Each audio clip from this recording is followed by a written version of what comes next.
five-a-side team. Welcome back to the Celtic State of Mind. I'm Paul John Dykes. I am joined this afternoon by top goalkeeper Jerry Taylor, Acsom Rabbani making his third appearance on a Celtic State of Mind, and Brian Degnan, who is ready for the battle by the looks of it. Gentlemen, it's a Monday that win, lose or draw, the Acsom Bulletin, we cover the games straight on the final whistle. The following day, we dust ourselves down and we talk about it. We try and make sense of where we are, why we lost, where do we go from here. I've just been up at Celtic Park with Lloyd. Patrick Jepson took a wander or a donder or a stroll, whatever way you like to call it, around Paradise, and we were angry. We were angry, Asa. I'm going to come to you. That is the overriding emotion on a day like today, and probably it'll last all week after what happened yesterday. Yeah, well, the manager said it was the angriest he's been last week at half-time at the St Johnstone game. To be honest, yesterday's probably the angriest I've felt probably since the COVID season. In terms of yesterday's second-half performance, look, we can all handle getting beat. You know, as Celtic fans, I think we're a fair bunch. We can handle that. We're not going to win every game. We're going to have poor performances. What you can't accept is what we seen in that second half, which is just basically a team that wanted it more. They were hungrier. They showed more fight. They basically went at us, and we just had no answer. Brendan said the week before that he thought we were soft and we were bullied. And for us to then turn up in the second half and put that performance in yesterday was unacceptable. And nobody escapes blame. You know, this is from top to bottom. You know, the manager will take blame. I'm sure we'll discuss lots of different things throughout the show, but the manager, the players, the recruitment, the board, everyone is to blame for what we all seen as fans. What we seen that coming. That wasn't a surprise yesterday. You know, you look at our first defeat last season when it happened to St Mirren. That was a poor performance, but we bounced back quickly, and it was a one-off. We showed it was a one-off. This has been in the post. This has been coming. And the worrying thing is, I don't go into any fixture at the moment confident that this team can. We just don't know what we're going to get. We don't know what we're going to get game to game. We don't know what we're going to get half to half at the moment. And it's a worry for me because I don't see it getting particularly better in the coming weeks. But that's where now we'll see what the manager's made of. Absolutely. You've thrown the gauntlet down there. Ask him, we'll see what he's made of, the gaffer. Because we take into consideration the recruitment issues. It's mentioned in the tagline. We'll be talking about recruitment. Regardless of what was said at the AGM about signing off players, we'll be talking about what has to be done in January to stop the rot. There's a Jekyll and Hyde nature, Jerry, about the Celtic team we're watching this season. First half against St Johnstone in Perth, they absolutely needed a rocket. Second half against Kilmarnock, we capitulate. And the worrying thing is it's that lack of hunger. I've got my own theory on it. I'm going to throw it at you at some point during the show today. How concerning, though, Jerry, is this Jekyll and Hyde performance that we're getting from Celtic? Sometimes, as Acsom says, in the same game. Yeah. Now, we don't like swearing in this podcast, so I think it's best you just moved on to Brian now. To be honest. we were going to get some alternative sweary words for you, Jerry, that you can use. Aye. We'll use alternatives. I'll try and be tame with my word in here because I don't want to make any enemies. Acom's right. I mean, it's the angriest I've been. Now, I don't want to be a hypocrite here because I've said for weeks and weeks that it's going to be stop-start until January. So I can't get too carried away with my anger. But I'm struggling with it now. I said it was going to be like a hurdle race up until January where some of them will just leap over with some of the games and the odd one we might stumble. Yesterday we smashed face first into that hurdle and it's worrying. It's there's just no fight. There's nothing there. There's no fast movement. There's nobody there wanting it as much. You can feel it. You can feel it coming out the TV. I was so stressed. I was so puffed out. I'm Mr. Positivity, as everyone keeps telling me, but even I'm struggling to find any positives from that game. It was the worst I've seen us play in a long, long time in that second half. And when they added the 8 minutes, usually you're like, yeah, I was like, oh, great, 8 minutes that Kelly might score again. That's how I was feeling. I thought they were going to grab another one. Sorry, I need to take some breaths in here.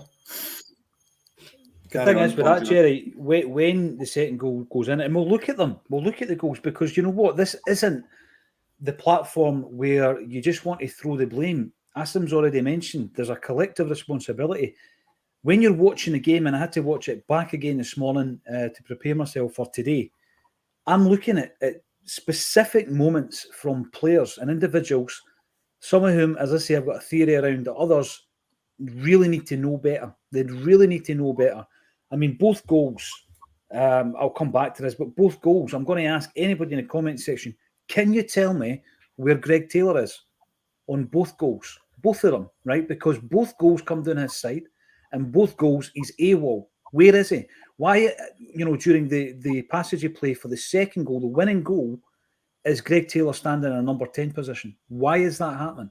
So I'm going to come back to this, because I think sometimes you've got to be as brutal as possible when you're analysing the team, Brian, the performance, the inability for us to string 3 performances together back to back for some strange reason.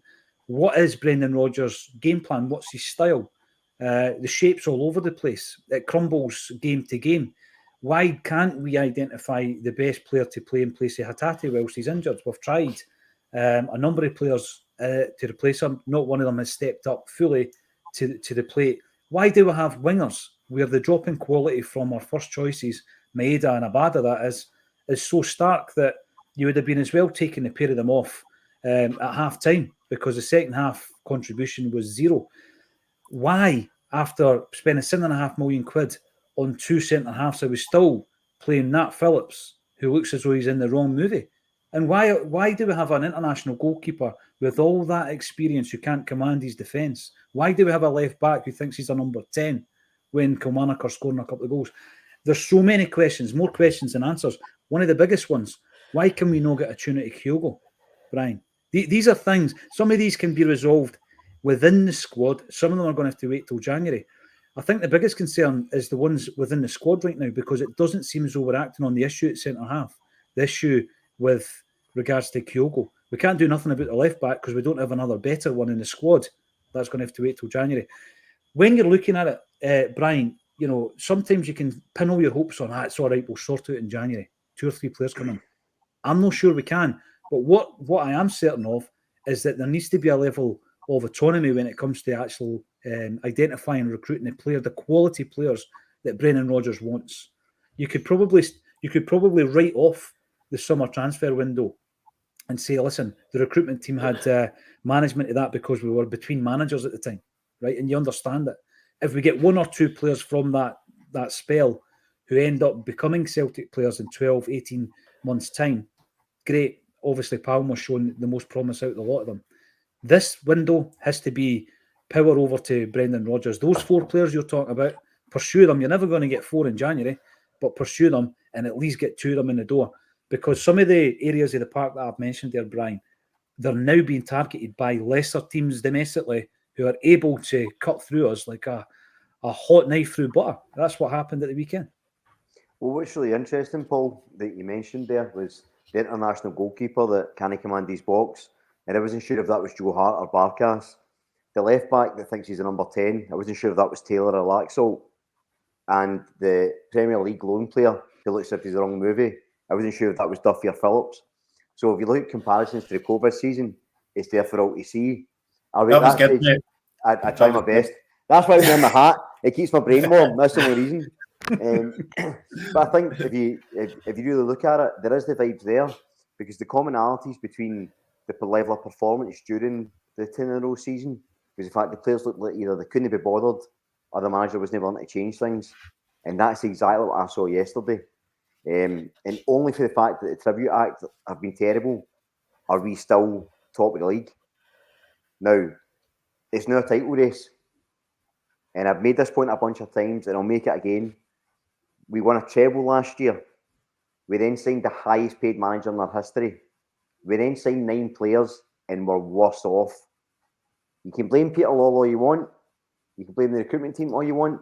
But you've got a manager of that calibre, or that alleged calibre, and he can't get a tune out of Kyogo Furuhashi. Questions have got to be asked. It's not good enough. You mentioned another point there about we've not found a way to sort of replace Hatate, and I totally agree. However, if you see their players train every day and you think there's somebody that isn't good enough to replace Hatate, why not change formation? Why not switch it up a bit? Greg Taylor, who I stuck up for a lot last year, I actually thought he was excellent last year.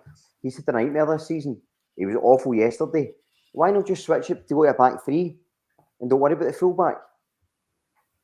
You know, flood the midfield, condense that, stop the attack. There was loads of things that could have been done yesterday that weren't.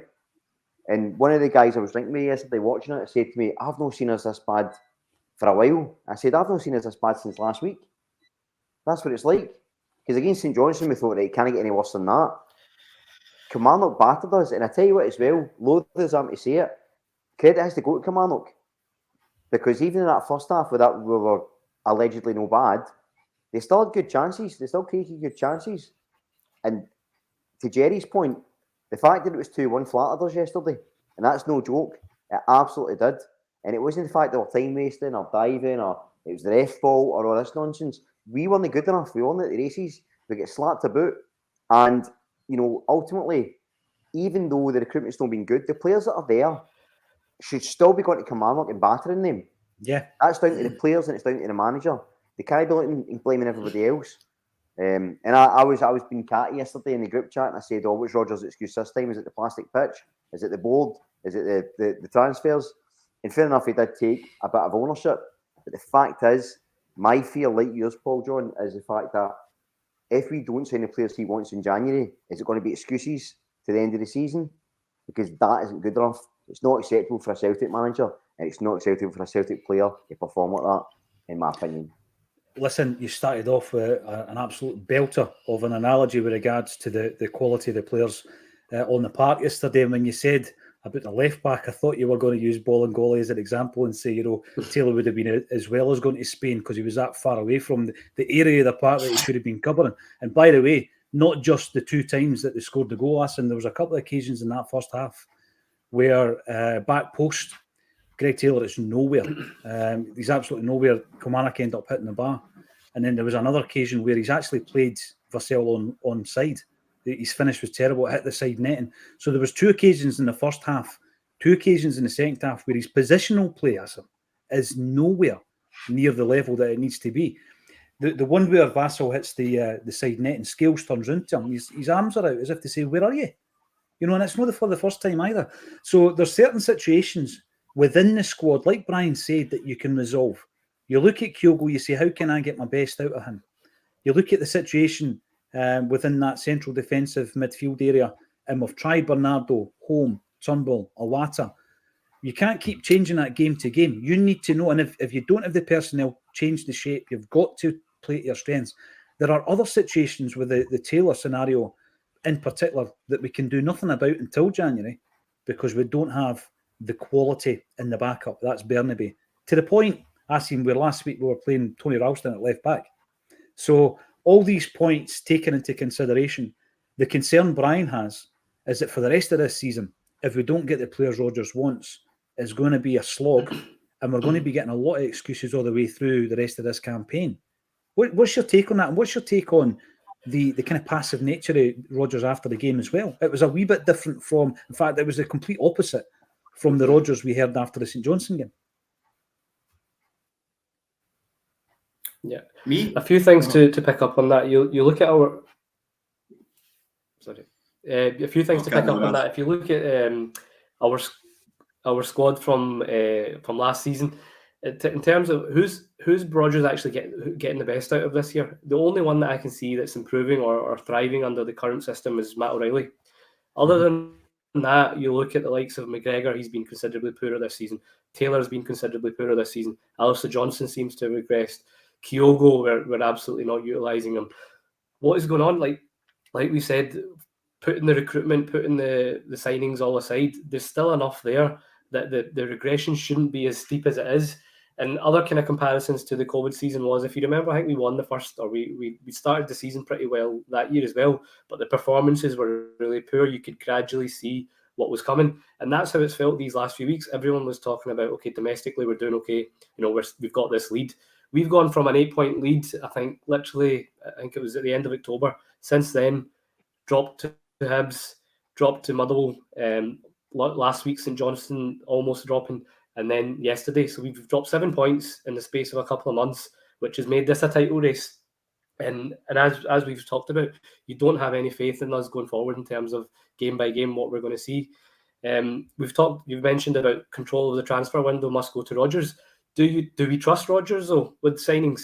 I don't even know, because his hit record with that hasn't been great as well. Out of the ones we signed in summer, I would say the one that I would say is definitely his signing is Nat Phillips. And look how that's turned out. So how good is his judgment in terms of signings? Because out of the rest, you feel we're probably, ones that were earmarked beforehand. Maybe Palmer, you would argue. But Phillips definitely seems like someone who Rodgers picked and is consistently back to play ahead of Lagerbielke, ahead of Naroki. So you question Rodgers' judgment in that sense as well, because he's obviously seeing these guys. And unless, as people have alluded to, maybe there's a contractual issue there. But even then, that's a shambles if that is the case, because we're harming our team. We're dropping points. There's no way that the other two guys can be as bad as Nat Phillips. I just can't see it. We've seen it in midweek. We got away with it against Hibs because we had enough of a lead, but Phillips looked terrible there as well. Yesterday, that second half was, like you say, Shane Duffy-esque. So, yes, in terms of January, we have to really go for it in terms of the quality signings he wants. But my question as well is, Rodgers came in about, I think it was June time. We had from June until September. He's always talked about how he likes a trim squad. We signed 9 players and barely got rid of anyone. What was he doing in that time? Where was his assessment at that point that, we need to get rid of some players? I don't know. And it adds to the point that you said, he does seem passive. And I have a feeling that these players now can sense it. That, he's thrown a few under the bus. He's tried the riot act last week. That didn't work in terms of longevity. It lasted, a game and a half? And then we've seen that yesterday. So he's went back to his kind of passive comments after the game yesterday. It almost seems like the players can sense he doesn't fancy the players, and it's transfer. It's now you can see the players' performances almost feel like they've lost that hunger as well. So it's quite worrying. It is. It's very worrying. And by the way, Acsom, I've got to say, when you think about victories at Rugby Park, there's a couple of Celtic jerseys that spring to mind. You're wearing one of them, an absolute cracker, a classic from Gordon Strachan's era, where we actually clinched the league in happier times at Rugby Park. Jerry, can I just say, you're getting the blame actually in the comments field. I don't know why, but Paddy is just saying, Jerry Taylor, you're to blame. There you go. I'll take it. You'll take it. I want to talk a wee bit about touching on something Acsom said there, right? Now, there's situations that you've been in sport, let's say, or even within an organisation, your employment, any kind of team, the Acsom team, where there's an influence, and it's a negative influence, a bad influence, and it can start to affect others, right? And we've all seen it, and we've heard all the stories about bad apples and all that stuff, right? My take on it is this: you win the treble, and there's a few things to tweak there, right? There's a few things to tweak, because you've lost Moy to retirement, you lose Jota, massive money move to Saudi, and you lose Starfelt. So there's a few things you need to tweak there. A team that's just won a treble should never bring in 9 players. They should never, ever have to, right? But they shouldn't be bringing in 9 players, because when you look at the size of the squad, which is bloated beyond belief, actually, it's about 28% of that squad are new arrivals in the summer who know little or nothing about Celtic. Not only that, they know little or nothing about the never say die attitude of the fact that a draw is a disaster here, never mind a loss. A winning mentality. And I heard Brendan Rodgers getting asked about mentality after the game yesterday. And he basically, he didn't shout the guy down, but he was not accepting that there was a mentality shift. But this goes back to something Acsom said, because it took me back to last season. When the players started to realise last season that Ange was on his way out, because if you've checked out, you've checked out, either in your employment, with a team, in a relationship, the other person knows what's happening. They can feel it, right? Because your behaviour, you'd need to be a pretty good actor to hide it. Ange couldn't hide it. It rubbed off on the players.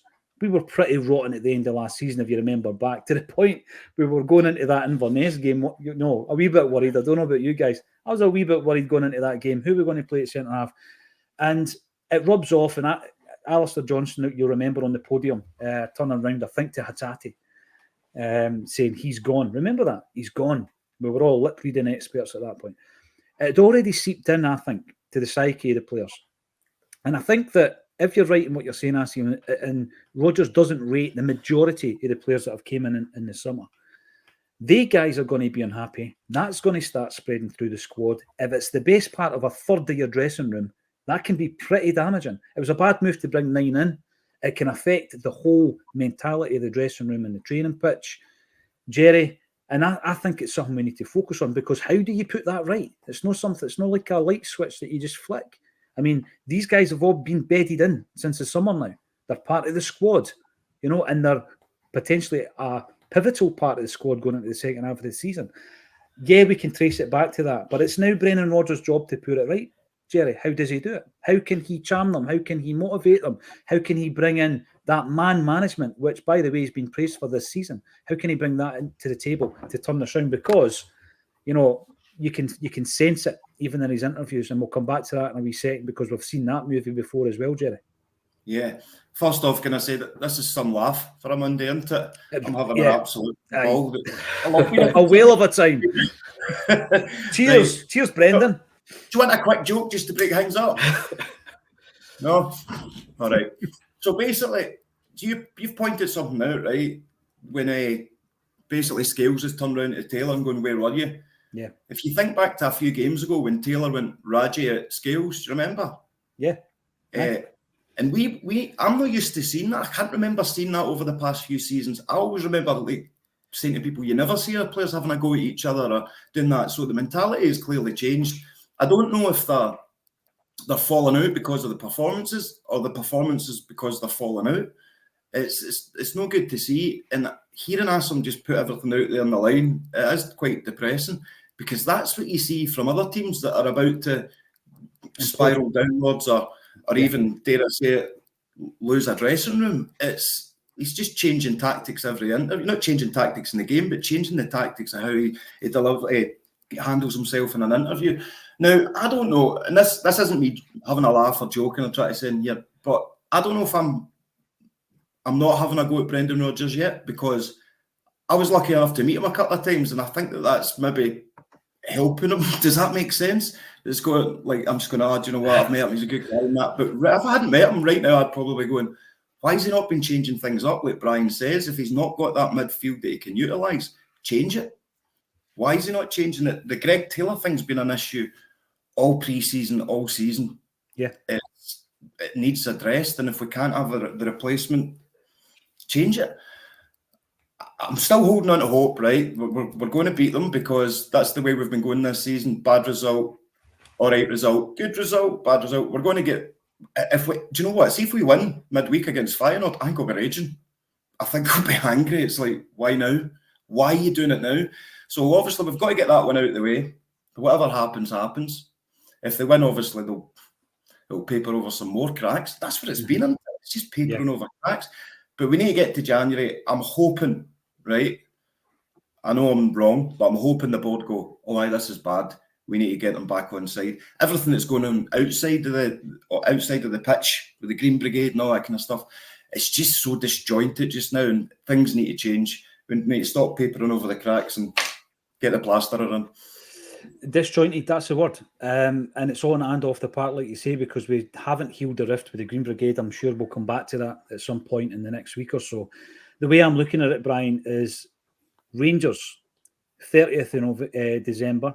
Last week, Chris Sutton said we're in a title fight. A lot of people scoffed at that. They're rubbish. I think the two top teams in the league at the moment aren't great, so I don't think we're great. But I've said we're a Jekyll and Hyde side, because we've seen moments this season at home against Atletico Madrid, one of the best performances for a while at home in Europe. We go to Ibrox, we get the win. We absolutely trounced Aberdeen 6-0. There's been moments where we've shown that, we're actually a decent enough side, or there's been moments where we've had decent enough players and performances to give us that result. But I just think there's a lack of fluidity. There's a lack of consistency with the team selection. And if that starts to breed, that negativity or doubt in your mind, then before you know it, you've got an issue within the team, because there was so much happening in that COVID season that you could use as well, Brian, in relation to what went wrong. Obviously, we know all that, but we brought in a clutch of new players, and it was almost as if, right, there's no identity to that side. Throw them all in, it'll work. We're a great side already. We're winning the league every season, and it didn't work. It was completely disjointed. I want to start at the back so we can try and make sense of where we are and where we're going with this. Jerry, you're right about Greg Taylor, but see, if we go back to the summer, Brian, and he comes into the club and he's saying, right, Greg Taylor, Brendan Rodgers was aware of him as a Kilmarnock player. What do we need to do in that respect? He would have been told by the people at the club who watched Greg Taylor over the last 2 years, nah, it's fine. If you're bringing anybody in, you're replacing Bernaby. Because Greg Taylor, for 2 seasons, let's not forget, because it's the recency bias, isn't it? I don't think he's played well this season. Under Ange Postecoglou, Taylor was brilliant. I remember after the games, time and time again, going on about the transformation in that player. He's not been brilliant this season. He's been lacking seriously this season. So I can understand why Brendan would have been getting the reports told Brian to say, actually, we're pretty well covered there. It's not a priority. Although, if you go back to the summer, loads of Celtic fans were saying goalkeeper, left back, centre mid, striker. So there'll be plenty of people in the comments. But it's no with hindsight, with regards to the left back position per se, because we knew Bernaby wasn't good enough. We needed some kind of cover at left back. We're coming back to that in the January window. Brian, is it a priority? Because it is for me. I look at that Kilmarnock game and it was a dreadful performance by the left back. Absolutely horrible performance by him. It's been a priority since the summer. And the fact that Rodgers came in and took 2 months to analyse the squad and did they think we needed a left back blows my mind.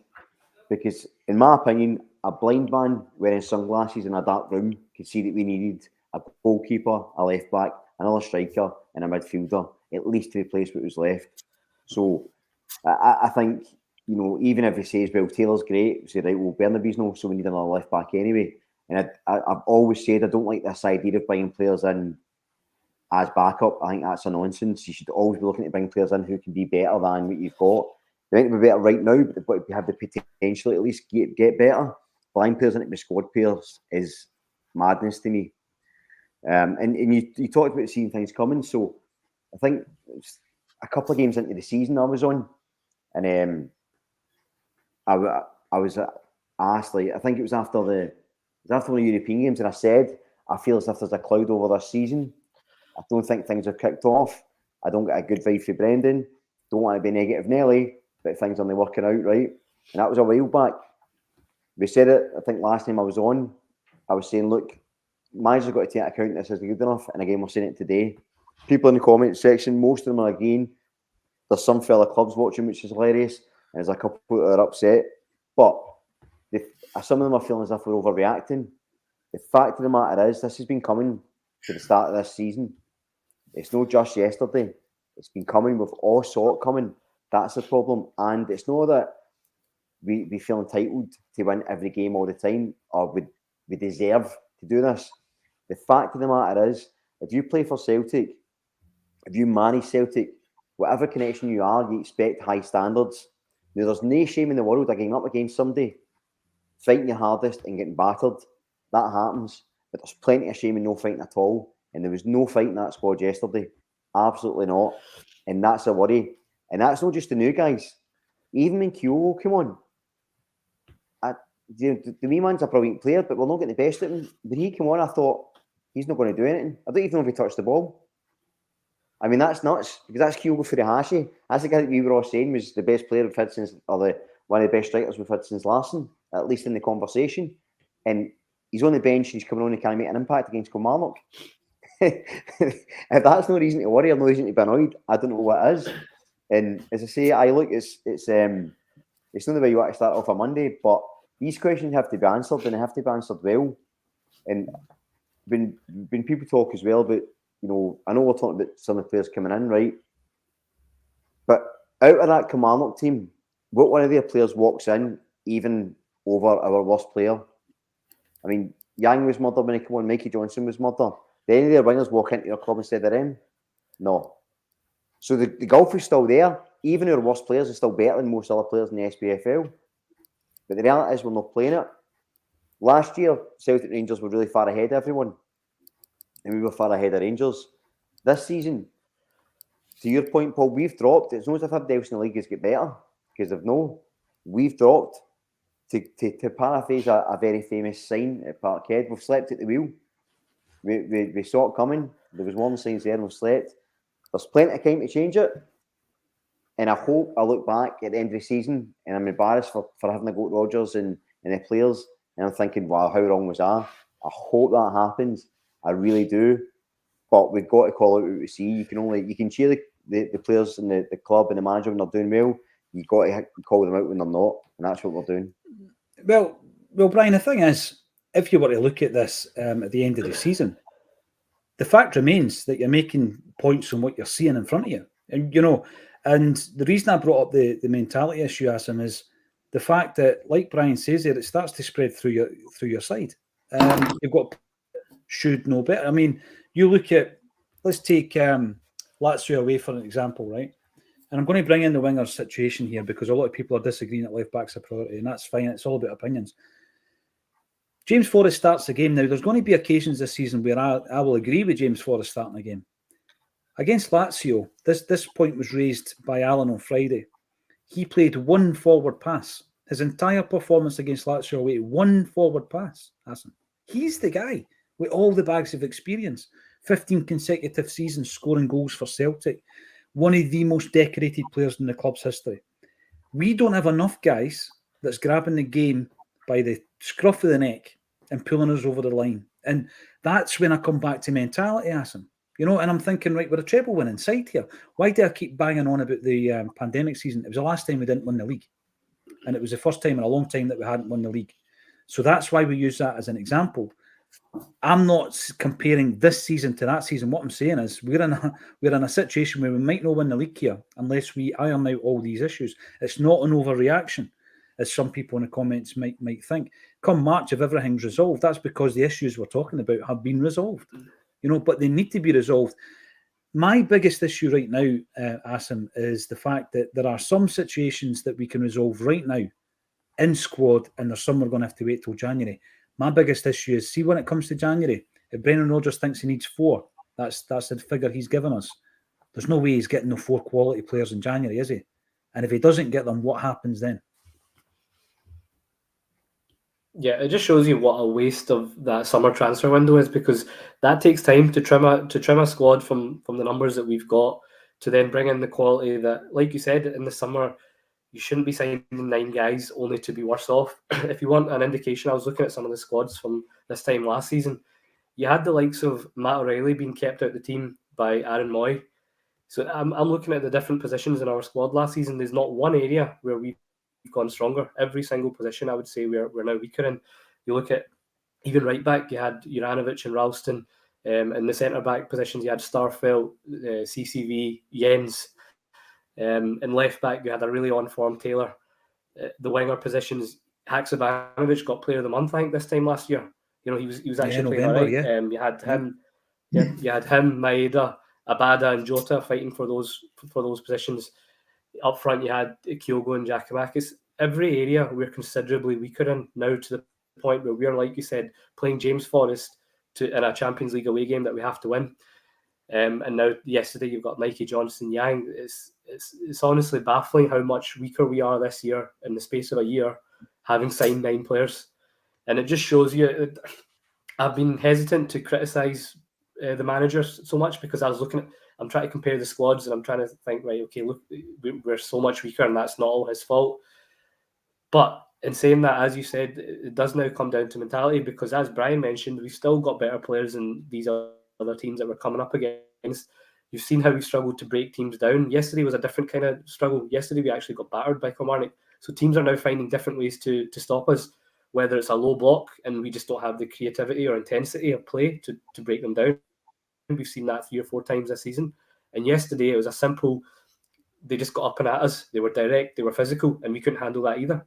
So other SPFL managers are now figuring out how to beat this Celtic team, and that's the worry. Now, look, obviously, as Brian mentioned, people will probably accuse us of being overly negative. We're still top of the league, but this is the time to raise these questions. This is a time for the squad and the management to fix this, because we've talked about comparisons with the COVID season. The other season that I'm seeing comparisons with is Ange's first season in terms of the role reversal. So I think Rangers had a 6 to 8 point lead pretty much around this time, and were complacent in the sense that they all felt they were going to win the league. And gradually they started slipping up points, and we kept going on a winning run. And whilst I agree they're not very good, but they're winning a lot of games at the moment. And we've not won 3 games in a row. I know it's in all competitions, but we've not won 3 games in a row all season. That's a sad indictment of where we're at. So we've got what we've got until January. I'll be delighted if we can pick up these 5 wins in a row now in January, because I think that's what's needed. I think we have to go into the Derby fixture, still with the status quo of where we're at, if not better. And then we have to put out a statement victory against them, because really this shouldn't be a title race. It shouldn't. And that's not me being complacent, but from the position we were in, to, like Brian said earlier, you've brought in the best manager we all thought we could have brought in. If you look at it in summer, when Ange left and we it came out of the blue a wee bit, we're looking at who we can bring in to replace. And, some people obviously disagreed with it, but in terms of what we thought was the best manager available, Rodgers was up there. But we've not seen anything like that. We've not seen it. We've not seen it in game. We've not seen it with tactics. We've not seen it in terms of getting the best out of our players. You're bang on, Kyogo. He's been brilliant for us for 2 seasons. I agree. I think he's the best since Larsson. Yet he's now been probably feeling a bit alienated and almost made to feel like a scapegoat. He's been dropped for the last couple of games. He's came on yesterday, and tried to, and you can see it in his performances and his kind of body language as well. Now it seems like he doesn't have that same confidence. So something needs to change. A reaction is needed, but we've been saying this pretty much all season. We've had these. It's been very stop-start, and we've just not managed to find that consistency. And you just do worry whether, like you say, some of these players now have not chucked it, but like you say, they're fully aware. Like you said, Paul John earlier, that kind of atmosphere, that kind of negative vibes can spread pretty easily, and you just worry if that's what's going on at the moment. And like, we hope we can turn it around, but the evidence hasn't been there so far. January is going to be huge. It really is. I think that's what's going to determine whether we win this title. Whether we can do it remains to be seen. It's a great point you make about Andy's first season, because January in the transfer business we did it that January was pivotal in us kicking on in the second half, Jerry. I mean, that was the transfer window we would bring in a triple signing from Japan. It was Maeda, Hatate, Ideguchi, and also Matt O'Reilly.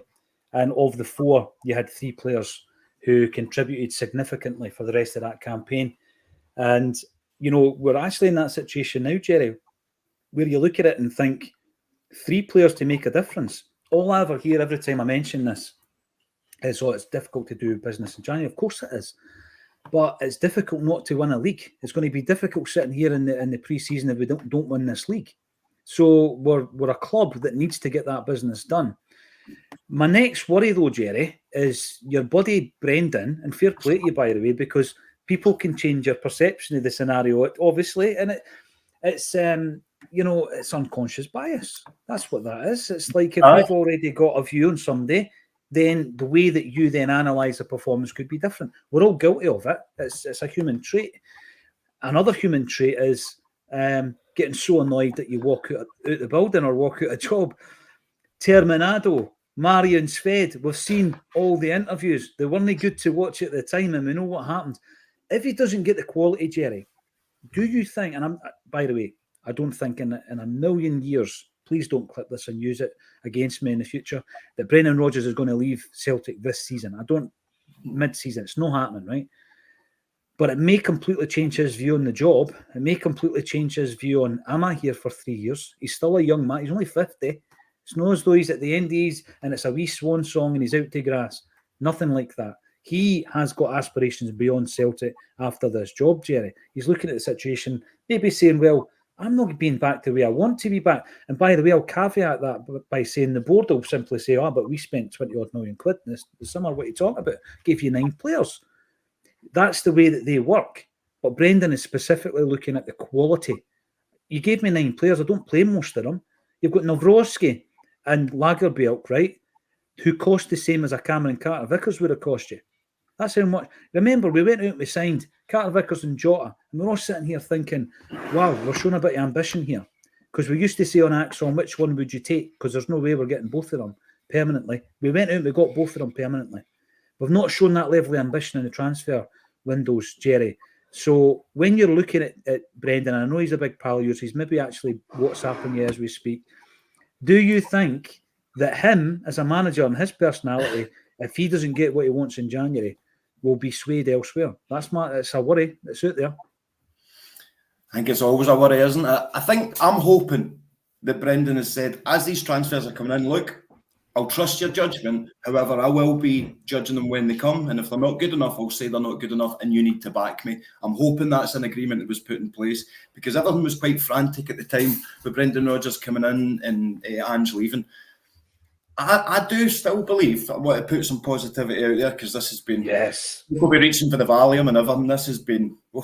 It's been a tough one, right? So we've got to do better in this January transfer window. Rodgers, I'm going to give him until he's got his own team there. I think if we can get enough players out, this is the problem. There's so many players not getting played. So that means things are going to get bitchy backstage, right? We all know that. That's how it works. There might be someone that's playing all the time. You think, they'll be happy because they're playing all the time. But they're not really because their mate ain't getting to play.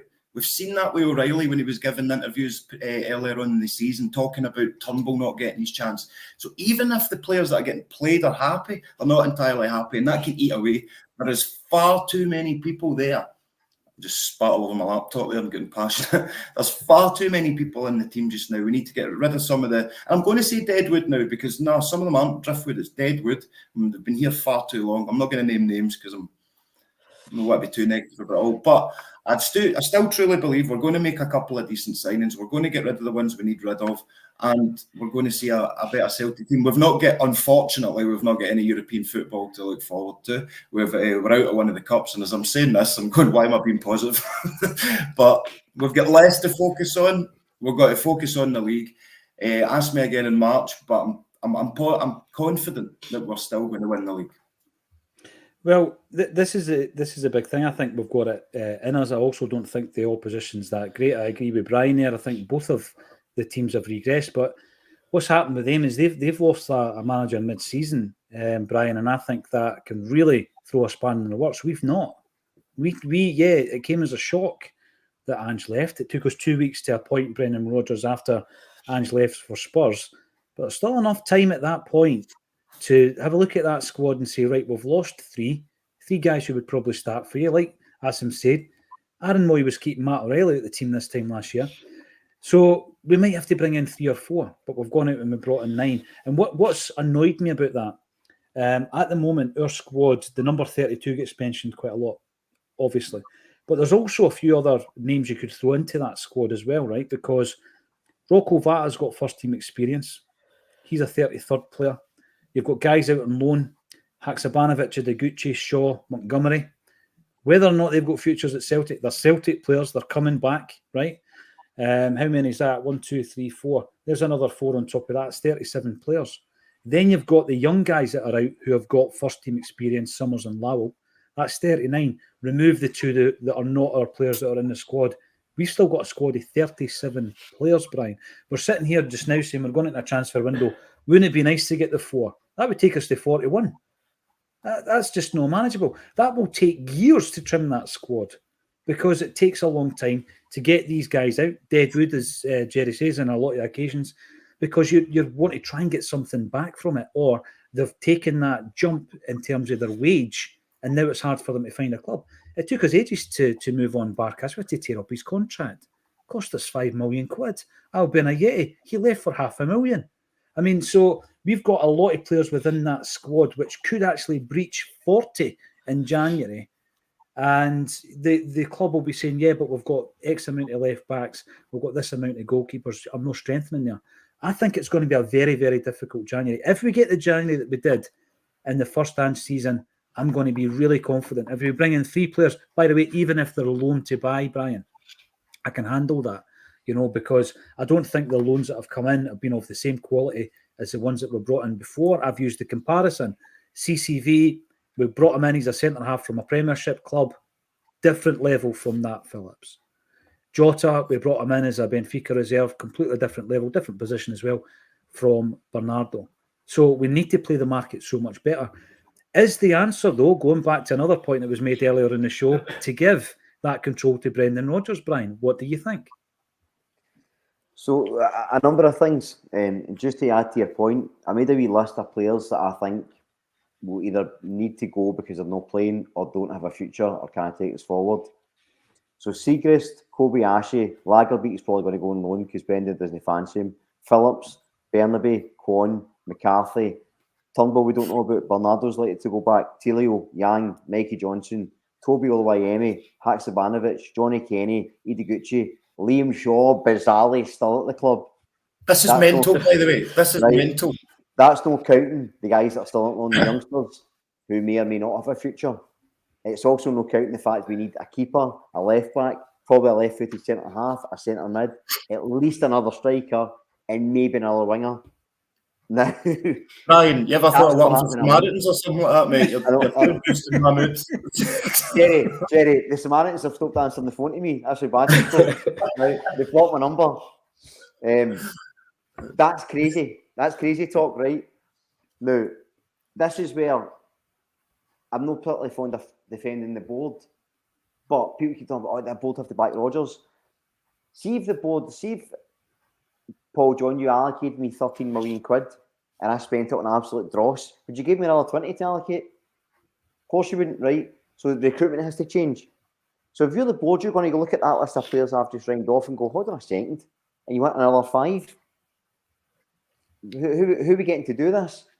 Like, the problem's much worse. You've got Brendan Rodgers spoke before about the Holy Trinity, right?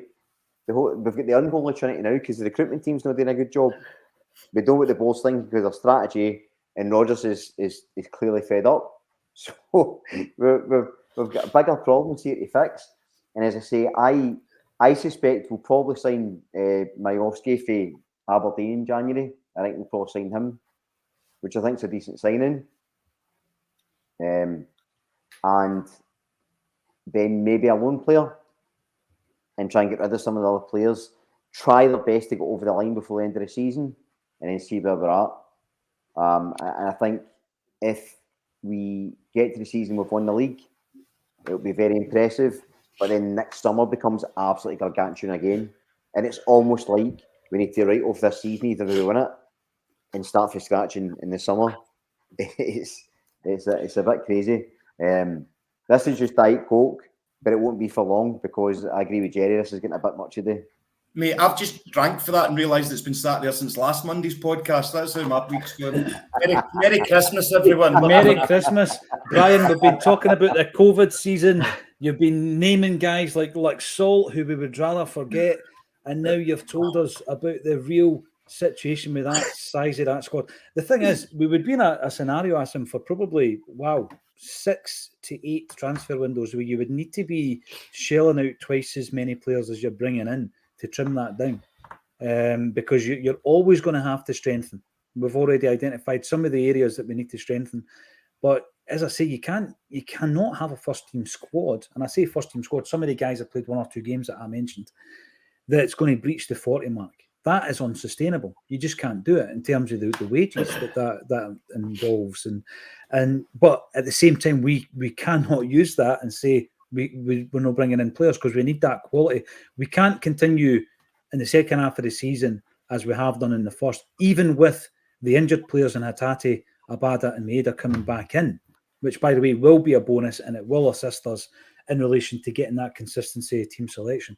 But we definitely can't let that hold us back. The recruitment team have to work night and day to ensure that a lot of these guys are moved on. It would be great if most of them were permanent, but sometimes that's not possible. We need to get them moved on, though. That is definitely a priority.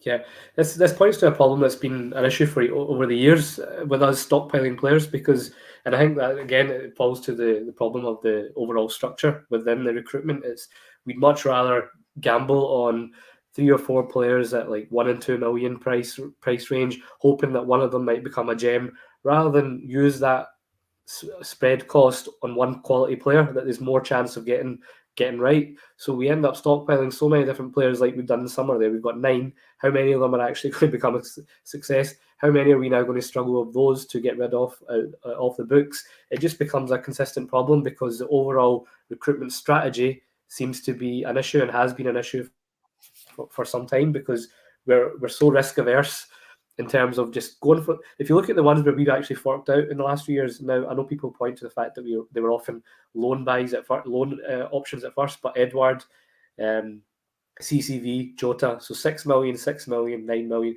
Even Julian, I think, was a reasonable success in terms of his output. So he was 7 million. Those 4 players were, we forked out, but we're all. I feel you could see why they all brought quality to the team. But what we tend to do now is obviously the opposite and go for the lower 1 and 2 million. Quan, was he 1 million? And he's not played a single.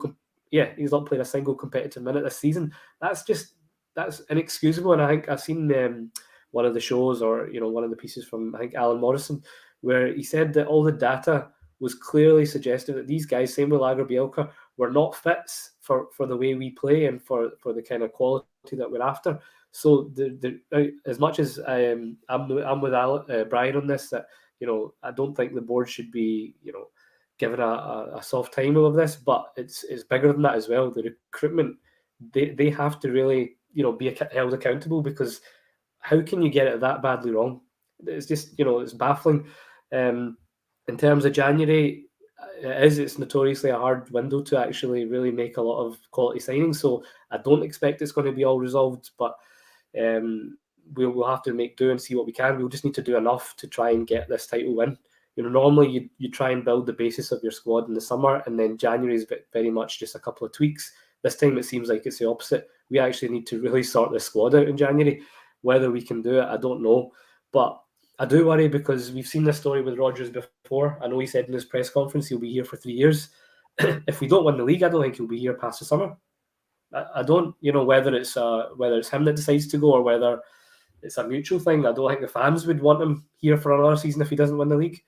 It's a sticky one, but I just feel like,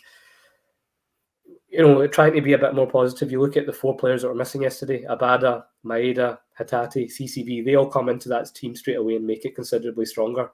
Yeah. The issue is the squad depth isn't there, because over the course of a season you're going to get these injuries. It shouldn't mean that when these injuries happen, you're then having to bring in the likes of Mikey Johnston, James Forrest, and players who over the years now we've realised it's probably time to move on, but that's who we're having to rely on. So, yeah, it's going to be an interesting January, but I think it will be make or break, and whether we win this title or not.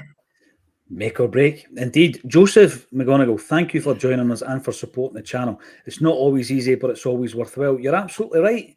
It is. And yes, I would much rather be sitting here talking positive chat on a Monday afternoon, and I apologise for that. But you know what? That's what happens when you're a Celtic fan, and it's the emotions that really take over. Kenny, 67, talking of emotions, I thought the guys done a brilliant job yesterday on the match coverage, hosted by James McKenzie, backed up by Kevin McCluskey and also Anthony Maguire, who jumped over from Celtic Down Under to give us a hand. That was his debut. Kenny, 67, PJD. Taylor did play well on the ball under Ange, but he was never a good enough defender. He was exposed due to his lack of physicality. Yes, he has been exposed. And again, I've got to stress, this isn't about identifying one player and going for them and being negative towards them. But come on, I tell you, go and watch. I know it's not easy. Go and watch the 2 goals that Kilmarnock scored yesterday and the 2 chances in the first half, and analyse, even just from myself, as just a football fan's perspective. I'm not a data analyst. Just have a look at where he is on the park. It's basic positional play. And as I say, Scalesy had a go at him in the first half, because it was so obvious that he was way off it. He was way off it. Mantis Toboggan MD, left back was priority in the summer, but now the priority is wide. Attacking players of quality on both wings. We're toothless in attack now. Left back is no longer number one priority due to how poor we are on the wings. Right, the reason I'm bringing this up, we had a really good discussion about the wingers with Alan Morrison on Friday, and Alan was telling us about the poor deliveries from Palma and Yang into Kyogo, and the fact that only 2 had come in from Palma and made it to Kyogo, and only 2 had come in from Yang and made it. That's one of the reasons why you're watching a Kyogo who looks a bit isolated, anonymous. He's always in that top grid for least touches of the ball. He's simply not getting the service. So on the one hand, I agree that the wing play has not been great, but going back to what Acom's just said, you bring Maeda and Abad into the equation, and the guys that we've just mentioned could potentially be backups. I think Palma will be pushing for a jersey, and the whole situation looks better. I maintain left back still a priority. Jerry Taylor, your namesake, needs a challenge, and we need to take that level up a bit. We really do, because it is being exploited, not just in Europe now, but domestically as well. Yeah, and I think the fact that we've got all of us arguing at who's the worst in what position is deafening. You know, it's like, no, he's crap, no, he's worse. It's priority for me is left back just now, because the whole part, we're keek everywhere now. We really are, because there's no fight. But for me, we've got Abad and Maeda coming back, like you say. I think I'm not too worried. It's the whole team aren't clicking. It's not individually. But if you're going to ask me, we've been harking on about it for ages. Greg Taylor is probably best as our backup. We need someone else in. We really do. I'm puffed out talking about it. I feel bad always, kind of as if we're targeting them, but it's there for all to see. And I know people are upset about it, but as Paul John said, where was he for the goals? If you can see him in the camera, let us know. Jerry, I hope they feel bad this morning. I am feeling bad because I'm a Celtic supporter. I want to see us winning. And if we don't win, we can take it as long as the drive and the commitment is there, and you put in a performance. And if you're beaten by a better team, or a team that raises their game so much that they deserve a win against you, you can take it. That's not what I'm seeing, Brian. I'm seeing a completely different side to the Celtic side. We've seen it against St Johnstone in the first half, in the draws against Motherwell, Hibs, and St Johnstone at home, and then at the weekend, it's been a collision course. We've seen it coming. That's the frustration here. It's not about being negative for negative's sake on a Monday afternoon, Brian. No, it's absolutely not. And I think that I was going to talk about Razor Sunshine. I just saw one coming into Acom's room there and I had to move. I don't know where you are, Acom, but it's absolutely freezing down here. I nearly put a quilt on, never mind a hat today. That's how cold it is down here. But look, we need to talk about it, because what you don't want to do, there's no point moaning after the fact. There's no point in looking back in the season and going, we were absolutely rotten, what went wrong, because it's went wrong. You got to call it out just now. And the conversations we have in the day, they've got to be having inside the hallowed halls of Parkhead. People have got to be having the conversation with each other. These players have got to be having the conversation. Callum McGregor's got to be asking these guys, what are you doing? Now, we talk about Taylor, but and I agree with what you have said, but Palma as well, as good as Palma is on the ball, he's hopeless off the ball. You saw a few times Rodgers screaming at him because he's not shown for it. You saw McGregor shouting now. Yeah. If he's not there and he's not tracking back and he's not helping, and Taylor's told to go inside, that's that whole back area exposed, especially looking at the midfield, and the midfield's not quite right either. So there is other issues. It's not just Taylor being poor. That's a part of it, but it's a dynamic of the team. And this is where it goes back to Rodgers again, because if he can see that, and I can see it watching, if I can sit in a pub in Swindon watching that, screaming, he's not tracking back, we're getting exposed at left back, why can Rodgers, why is he not changing it? Why is he not shifting it about? And it's things like that, and it's like the in-game stuff. And I know we're talking about things where we've not got a good alternative for Taylor, but I say either change shape or put Scales at left back. You know what I mean? Like, it's just, there's any number of things you can do to change that. So the excuses don't wash for me, but the worry and the reason because I'm usually quite a positive dude anyway, in the best of times, as you can see by my tinsel. I trust it. There's nicer decorations about the house, by the way. This isn't just a really poor effort on my part. But it's the lack of fight that I cannot cope with. In life, I hate excuse making, and I hate people not trying. And I'm seeing excuses, and I'm seeing people not trying. And Paul John, me and you've caned teams in the SPFL for numerous times for no, optimising what they've got, no trying to be the best strategy, no trying to be the best version of ourselves, no trying to have a go instead of just sitting back all the time. And we're guilty of everything that's annoyed me about other teams. So kind of let Celtic off the hook either. And the reality is, everybody here in the comment section as well, most of the comment sections know the Seth Conians for across the road, but the Celtic supporters, we all love the club, we all care about it, and we want the best for it. The standard, the way we see the club should be what we want the players to see it and the manager to see it. It's got to be that shared, and we're right to get angry when it's not right.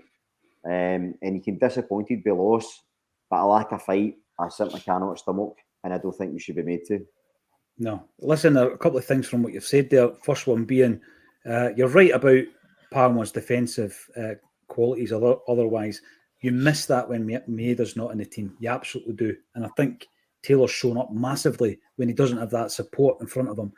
The very fact that it was identified by the gaffer and the captain and anybody else watching, like you say, Brian, that annoys me, because you could have all the talent in the world, right? When the chips are down, I want to see you fighting for every single scrap. And if you don't see it, it changes your perception. Going back to perceptions, Jerry mentioned about Brendan Rodgers, it can go the other way. If someone, when you're right in that battle, hasn't shown for it, they can hide. They're not putting themselves out there and putting themselves into space. I'm not having it. I spoke about Palmer's indiscipline, the fact that he has received a card every 8 games in his entire career. That's a lot of it that I've seen since he came to Celtic. It's been daft bookings. You marry that indiscipline up to a lack of fight when the chips are down, and then you've only got half a player as far as I'm concerned, So it's a great point you make. Yes, we need to start using every game between now and the 30th of December to build momentum, get a solid team starting 11 together, so that we know when Rangers come to Celtic Park, if it has remained as a status quo up until then, points-wise, gap-wise, we go out there and everything's in our own hands. That's what we need to make sure of. Yes, we've got Feyenoord during the week. Listen, I know we're out of Europe, but we've got to put a good account of ourselves on the midweek game, because I think at home we've been a lot better. The board will look at it if we get a win and say we've got double the points that we did last season. There's your European progression. The signings weren't that bad. I get it, but I just want the momentum to start. I want that pendulum to swing, and it needs to start straight off the bat. Listen, it's been phenomenal in terms of the response we've had this morning. 1,300 live. Yes, it's frustrating. Yes, it's no great to listen to at times when it sounds negative, but it's all about trying to identify what's going wrong, so that come January, hopefully Brendan Rodgers and the recruitment team can put it right. Thanks every single one of you for getting involved. And thank you to Jerry, Brian and Acsom for joining me on A Celtic State of Mind.